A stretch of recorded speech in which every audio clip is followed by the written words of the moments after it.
Hello everyone. In this short 5 minutes video, I would like to talk about my learnings today about the shift left.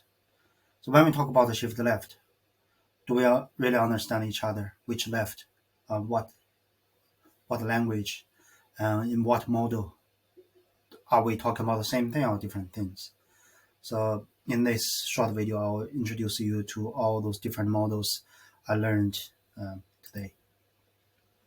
So this is the more traditional shift left thinking, which is emphasized to shift the testing down, lower down from end-to-end UI down to the unit test integration as much as possible. So that's slightly left to the V model. And there's a second one, incremental shift left in a large, more complex project. The project divided into small phases, so a small increment stage. Basically, testing can happen at the end of this, each of this incremental stage. So that's shift left a little bit more than the first one, but still quite a long period. Now we have this agile and DevOps shift left, which is more focused on the development testing.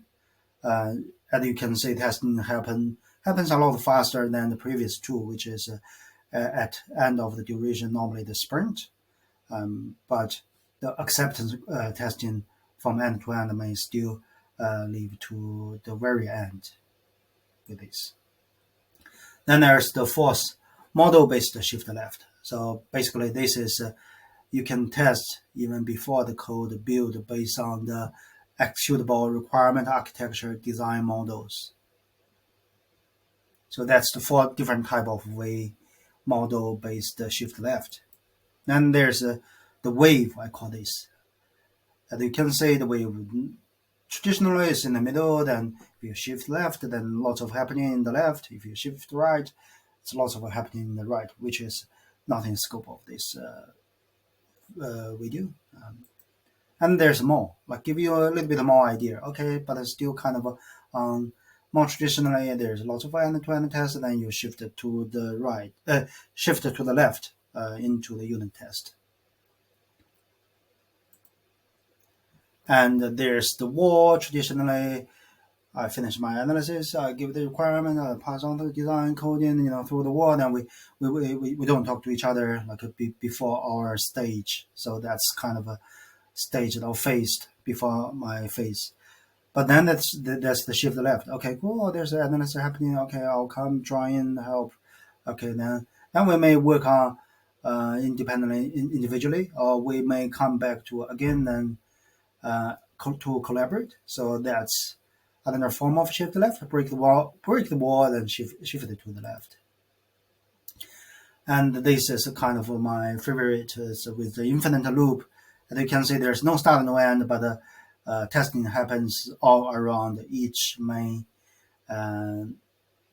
activity or areas. Again, that's the same similar idea. You have all those different stages. You can shift left to do your testing earlier at stage, but what that means is not clear in here. And here's another variation, give you more ideas what you can do at each stage when we talk about shift left. And here, this is I call the floor. It's kind of a shift left in three different areas: shift in the mindset, and shift in timing, shift in responsibility. So after you see all those different models, I hope you appreciate the different shift left when we talk about in different people's mind. But to me, shift left is all about early feedback, fast feedback through collective wisdoms or through automations. That's how I understand shift left.